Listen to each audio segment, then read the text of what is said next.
Ende pa mbushur viti janë zhdukur 100 trotinetët elektrik që qytetarët e Tetovës mund t'i merrnin me qira.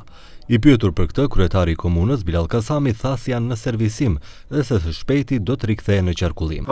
Do të kthehen shumë shpejt, pra janë do kisha thënë mjete komunikacioni që shfrytëzohen në kushte atmosferike. Operatori i cili ka marrë të drejtën për vendosjen në qarkullim të atyre, ka por servisimi dhe riparimin gjithë atyre, sepse fatkeqësisht në pjesë e madhe të atyre janë dëmtuar dhe unë besoj që shumë shpejt do të rikthehen përsëri në qarkullim. Por edhe pasi të servisohen, duhet pasur kujdes të shtuar në përgjithësi me këto mjete. Kjo për shkak se, siç tregojnë edhe të dhënat e policisë së Tetovës, numri i aksidenteve me trotinete është duke u rritur në vazhdimsi.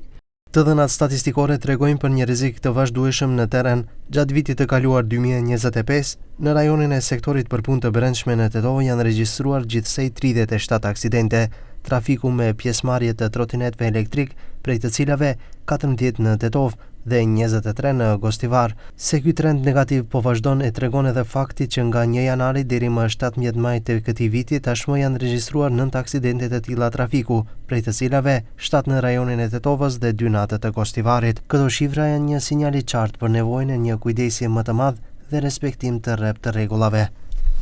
Besohet që numri të lënduarve me trotinete të jetë më i lartë, por shpesh rastet nuk denoncohen në polici për shkak se lëndohen pa shkaktuar ndonjë aksident trafiku. Përndryshe, sipas ligjit për sigurinë në trafikun rrugor, të drejtë për të drejtuar trotinet elektrik kanë personat që kanë mbushur 14 vjeç. Ata janë të detyruar të lëvizin në shtegun e biçikletave me shpejtësi deri në 25 km/h, ndërsa nëse nuk ka shteg të tillë, ekskluzivisht në trotuar me shpejtësitë e ecjes së njeriut, përkatësisht deri në 6 km/h.